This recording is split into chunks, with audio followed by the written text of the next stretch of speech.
Well, good morning. Bobby Lee here from Hurricane Creek Farms on a nice, bright, sunshiny day here in West Tennessee, which I guess I just need to record all the time because I don't think the sun has shined since we last filmed. It's been gray, misty rain, pouring down rain. We've had about 2 inches of rain since the weekend. It is muddy. Now, good news, bad news. Good news, the mud's not gonna be a problem for too much longer.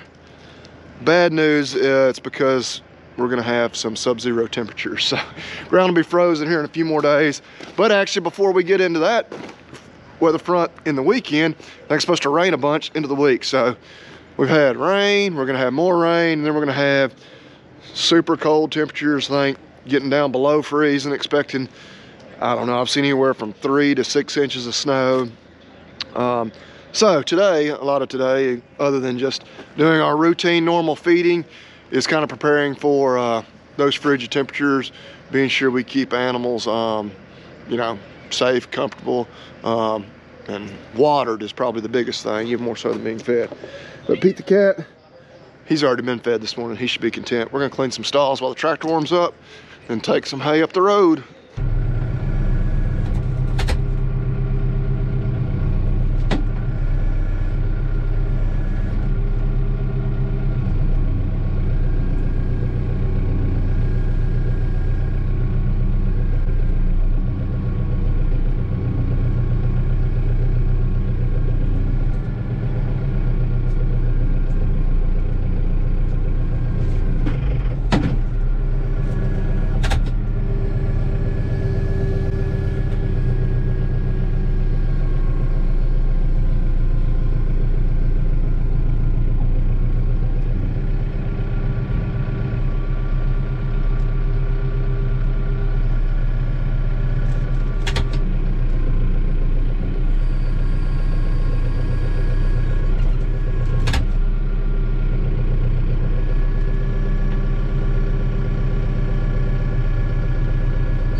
Back.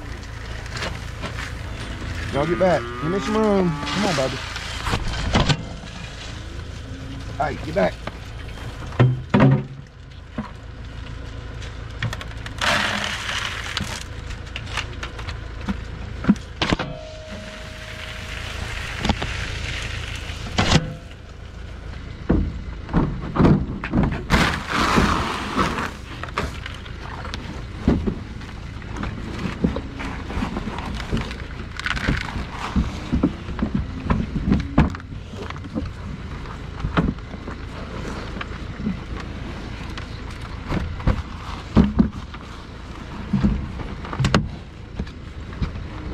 Just what a muddy, nasty mess.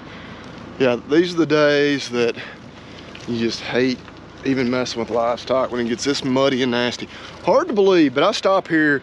Pretty much my daily routine when I'm at the vet office is leave the house on my way to work, swing by here, feed, and then go in. And believe it or not, it may have been 2 weeks ago, 10 days ago, I don't know. When I would stop in the mornings, I wouldn't even put my mud or my muck boots on. I would just get out in whatever shoes I was wearing in the office that day.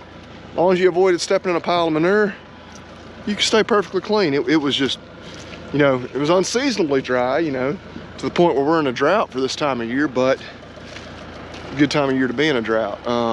So muddy, and then, yeah, according to the forecast, it's gonna get muddier into the week, and then we will get some hard ground certainly by this time next week. So as we make these plans for these really frigid temperatures, we really just got 2 groups of cattle that we have to worry about water tanks. One, of course, is our feeder steers. Got a tank in there, and then the calves up the road where we just put out that hay. And then one product we do use, I won't say I love it because I've seen them fail, but see, we got what's called a freeze miser. If you can see the name there on it. And the way that device works, when the water gets below 37 degrees Fahrenheit, it just starts dripping or trickling. I don't know exactly the science, how it works, the engineering behind it, but it can sense that change the water. It opens up just a little bit. You see we've got it on a Y there. That Y is completely on. Of course, if you turn it off, that's not doing you any good. Bed is on. Of course, it has warmed on up this morning. We're probably in 40s now, to the sun's bearing down on it. So, obviously that water keeps trickling. Should keep your hydrant, your water line all open. I've seen them fail where they just, for whatever reason, I don't know if it just got so cold, they weren't dripping fast enough. They shouldn't, because I know their literature tells you all to work, you know, and anywhere. But theoretically, if that's the case, obviously that keeps water flowing. It also, you know, you usually don't have too much ice on there because, of course, that water coming out of there is above freezing. You know, the trough will overflow, you know, during those times if they're not just standing right there drinking it, because it's constantly trickling, but it's usually not too much. It's just a slow little trickle. I know some people will just manually, you know, turn on the water, you know, just like you do in your house. You know, maybe if you got an old house or something where you're worried about the water lines freezing. But of course this, it automatically cuts off once it gets warm enough that you don't need it anymore. And so, yeah. But anyway, we use one of those there and up the road. We've also, of course, when we built this barn, we had an electrical outlet put right there. Of course, we don't have the pin perfectly square with the barn yet, where we can float a heater for the water tank. Of course, you know, that doesn't do us any good as far as the hydrant and all is concerned, keeping it open. But anyway, one of the things we're doing to try to make sure these animals stay watered. All the cows and the 2 bulls out here, they're kind of standing around looking at me. The hay feeders, for the most part, are empty, not entirely. We unrolled a bale for them early this morning before daylight, and they have not eaten it up.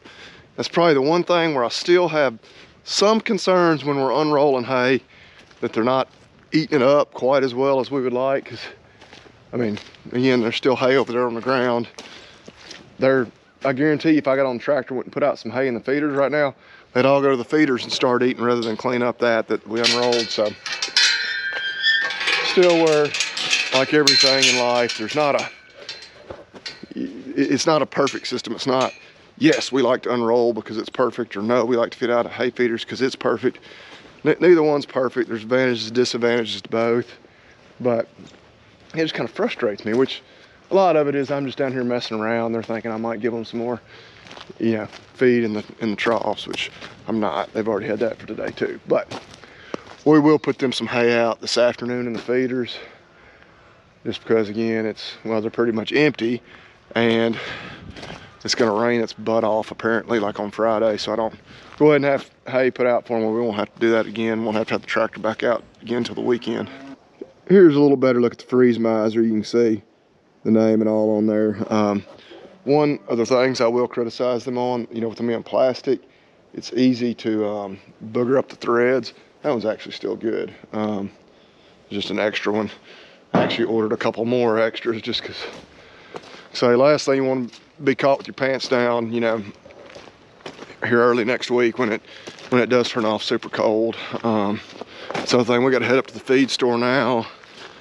I think I'm gonna get another water tank heater. We've got one in here somewhere, I think. Yeah, I knew it was around here somewhere. Stock tank de-icer. We have used this one several times. It should still be in good shape. It was when we last used it, but it's kind of one of those things that I'd rather pick another one up. Just have an extra one on hand. Kaylin got heated water buckets for the horses. I need to go ahead and get them hung.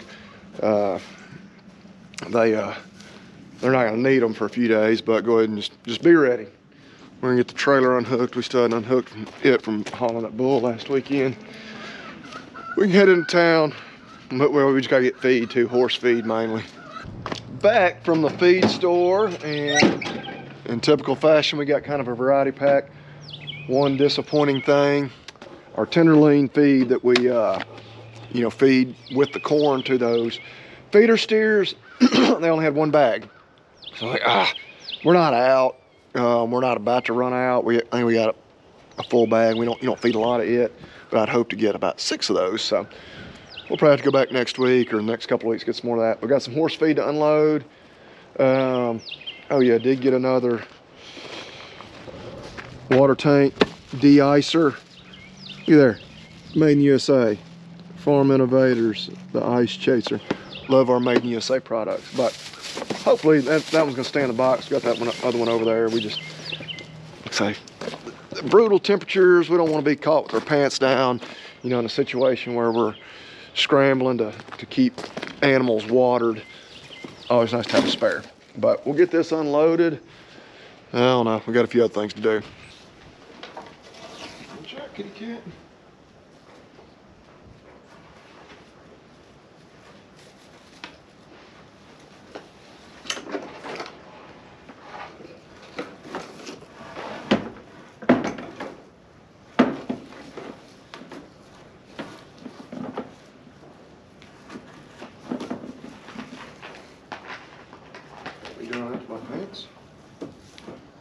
Okay, you're getting our heated water buckets hung. That should hang there.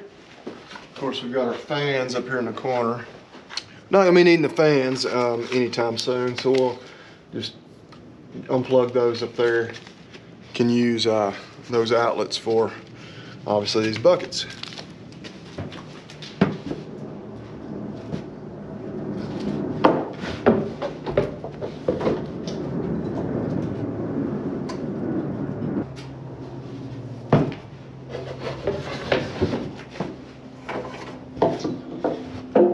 Boom.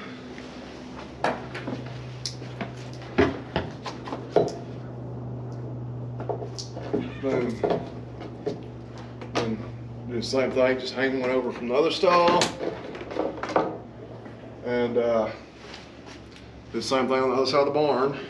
And we should have buckets that'll have water. It will stay nice and thawed throughout this cold snap. At least that's the idea. So got 3 of the 4 buckets hung. I need one more snap, that's all I need. Run in town, grab one. Actually, we're gonna grab one, we're gonna grab a handful of them at the hardware store. Then that project will be pretty much done. Just waiting on it to get cold enough to need them. Yeah, gonna put out a little hay for the cows here this afternoon, but we're gonna be a little stubborn with them. They still need to clean up that one that we unrolled this morning. They just have to do our typical evening chores. But as far as little projects, I wanted to work on cross fence today. That one that we kind of looked at a week or so ago. I don't know, may get the chainsaw out and at least start doing some chainsaw work. I don't know, it depends on how ambitious I feel this afternoon. But for the most part, it's probably gonna wrap it up for this video. We are having, I believe it's called Swiss steak. It's a crock pot recipe I found on the internet.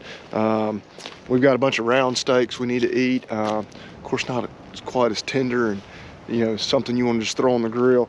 But I'm gonna go get to working on that, get it in the crock pot so it'll be ready for dinner tonight. So y'all know what we're eating. But keep checking back in. We'll keep y'all updated throughout this coming winter storm. We'll probably try to start doing some more daily shorts videos, kind of up to the minute updates on how we're faring each day. But I expect us to make it through it all right. Biggest thing is we're gonna go, practically speaking, a week with no temperatures above freezing. So by the time we start seeing temperatures, in the 40s and whatnot again, we'll be ready for it. But anyway, we appreciate y'all watching. As always, remind you to check out Ag Gear. Go to hurricanecreek.farm if you want any of our merchandise. But y'all remember, eat beef and God bless.